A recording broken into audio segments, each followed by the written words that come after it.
Deuxième résultat, comme vous voyez, qu'on peut inscrire à notre feuille de route, là où on voit le tableau d'ensemble, notre situation d'aujourd'hui, et on verra ensuite celle de demain après la nationalisation. On avait déjà des régions paralysées, Abitibi, Bas-Saint-Laurent.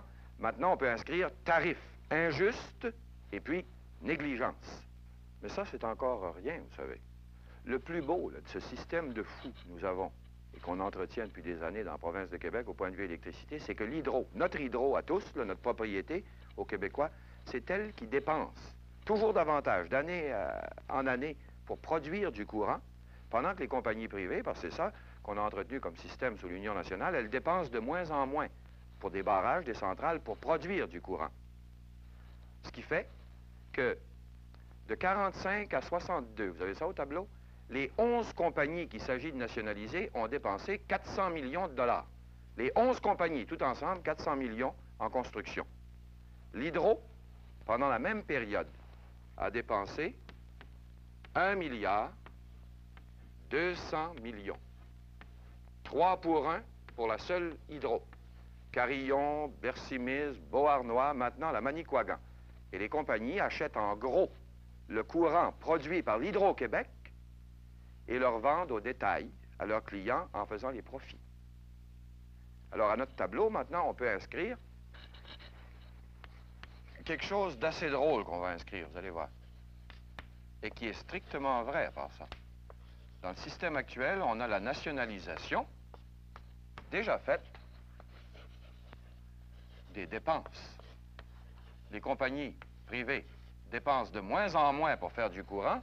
C'est l'hydro qui produit le courant de plus en plus. Les compagnies l'achètent. On a nationalisé les dépenses depuis 15 ans. À même le crédit et les profits de l'Hydro-Québec, notre propriété. Il n'y a personne qui s'est battu contre cette nationalisation-là. Elle a été acceptée tout de suite.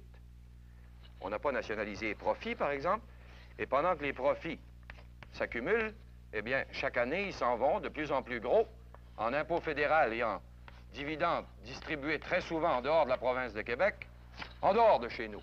Nationalisation des dépenses, perte des profits. Alors ça, c'est en gros le tableau du système de fou qu'on a actuellement pour notre première richesse. Des régions paralysées, sous-développées, des tarifs injustes avec des régions parfaitement négligées aussi à l'intérieur des territoires des compagnies, la nationalisation baroque des dépenses, mais pas celle des profits qui coulent en dehors de la province. Maintenant, comment est-ce qu'on peut sortir d'un système comme celui-là?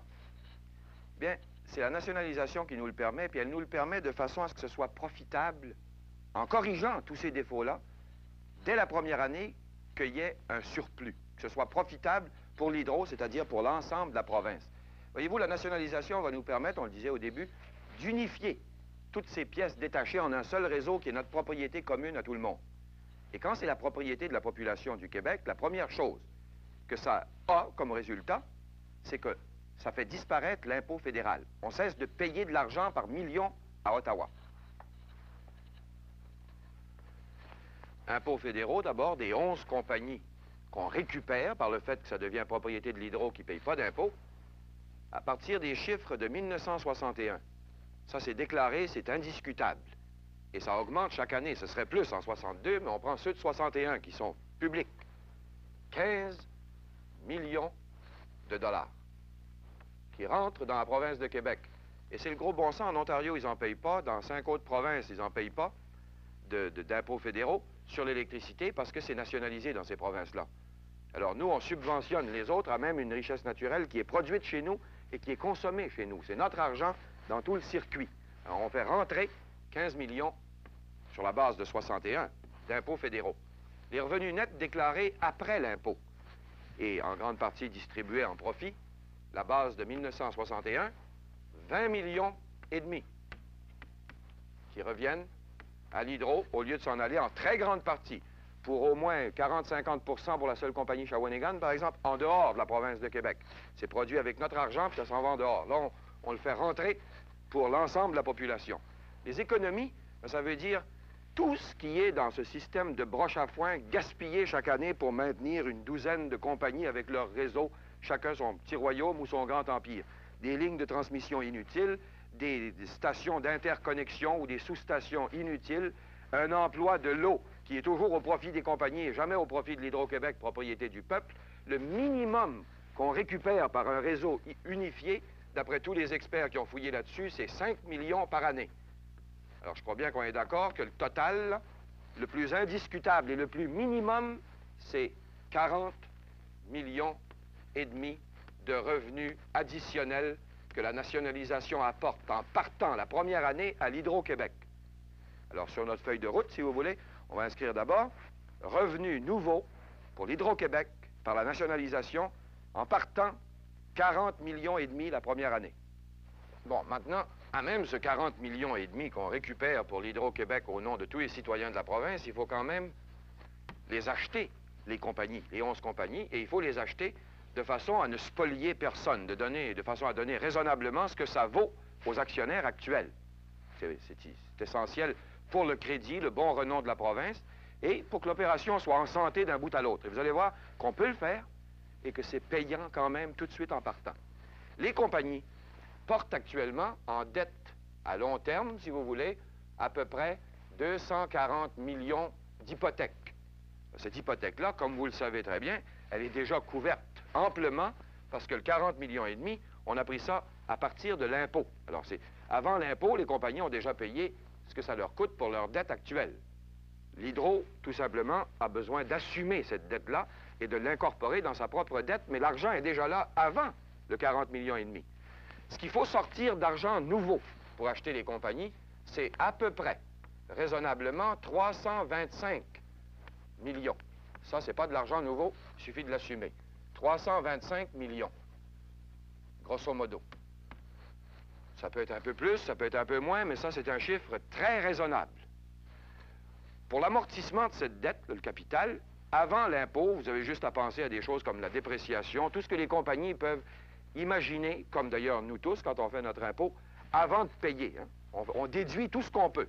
L'Hydro, qui n'a pas d'impôt à payer, pourra trouver tout ce qu'il faut comme fonds d'amortissement avant. Supposons qu'on va chercher le 325 millions, puis on s'occupe de l'intérêt seulement. Et qu'on met l'intérêt le plus gros possible, à 6 %. L'Hydro ne paye jamais 6 %. Supposons qu'on va à 6 %. Alors 6 %, 325 millions, n'importe qui peut faire le calcul, ça va coûter 19 millions et demi, en supposant qu'on va le chercher tout de suite, tout d'un coup, 19 millions et demi qu'il va falloir payer sur des revenus qu'on récupère de 40 millions et demi. Alors 40 millions et demi moins 19 et demi, si on sait tous compter de la même façon, il reste 21 millions minimum à partir de la première année à l'Hydro-Québec, propriété de tous les Québécois à l'échelle de la province. Maintenant, si vous voulez, on va compléter l'opération sur notre feuille de route pour voir où ça nous laisse tout ça. Alors, nous avons déjà des revenus nouveaux inscrits ici, au lendemain de la nationalisation, de 40 millions et demi.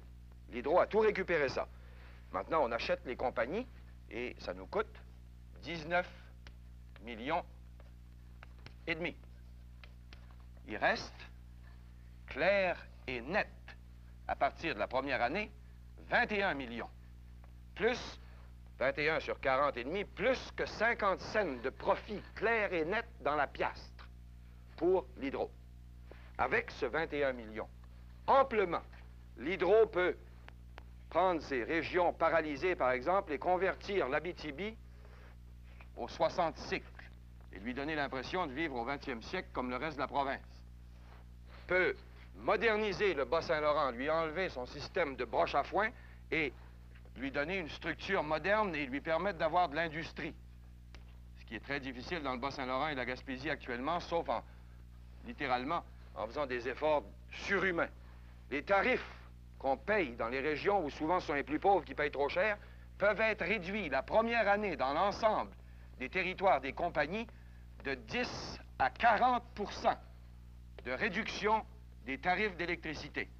Et on n'a plus de place sur notre tableau, mais il faudrait ajouter aussi que l'Hydro pourra payer à peu près 3 millions de taxes municipales et scolaires additionnelles. À même le profit de la première année d'opération, et ça va augmenter d'année en année.